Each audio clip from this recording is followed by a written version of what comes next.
நம்பிக்கையில்லா தீர்மானம் அப்படின்னா என்ன? இது எங்கெங்கெல்லாம் ரியாக்ட் ஆகுது அப்படின்றத பத்தி பார்ப்போம். நம்ம இந்திய நாடாளுமன்றத்தில 2 அவைகள் உள்ளது. ஒண்ணு மக்களவை, இன்னொன்னு மாநிலங்களவை. இந்த மாநிலங்களவையில வந்து நம்பிக்கையில்லா தீர்மானத்த வந்து கொண்டு வர முடியாது.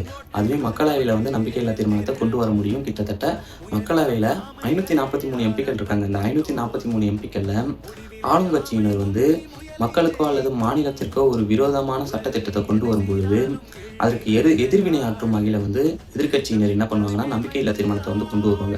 இத வலுக்கட்டாயமாக புகுத்தும் நிலைமை ஏற்பட்டால், இந்த நம்பிக்கையில்லா தீர்மானத்த கொண்டு வருவாங்க. அப்படி இருக்கப்ப வந்து இந்த நம்பிக்கையில்லா தீர்மானத்த அவங்க கொண்டு வந்தாங்கன்னா, இதுக்கு கிட்டத்தட்ட 50 எம்பிக்கள் வந்து ஆதரவு தெரிவிக்கணும். முதல் கட்டமாக 50 எம்பிக்கள் இதற்கு ஆதரவு தெரிவித்தால் மட்டும் தான், இத வந்து ஒரு பேசும் பொருளாக சபாநாயகர் கொண்டு வருவாரு. இது வந்து விவாதத்துக்கு கொண்டு வருவாரு.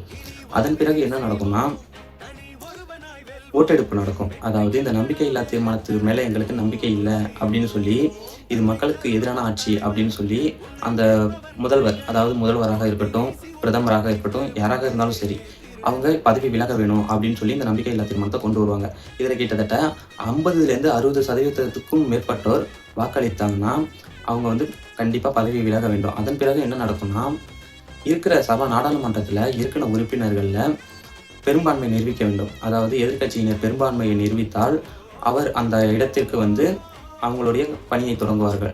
இது போன்ற அடுத்தடுத்த வீடியோவில் இதனுடைய தொடர்ச்சி வீடியோ பார்க்கலாம்.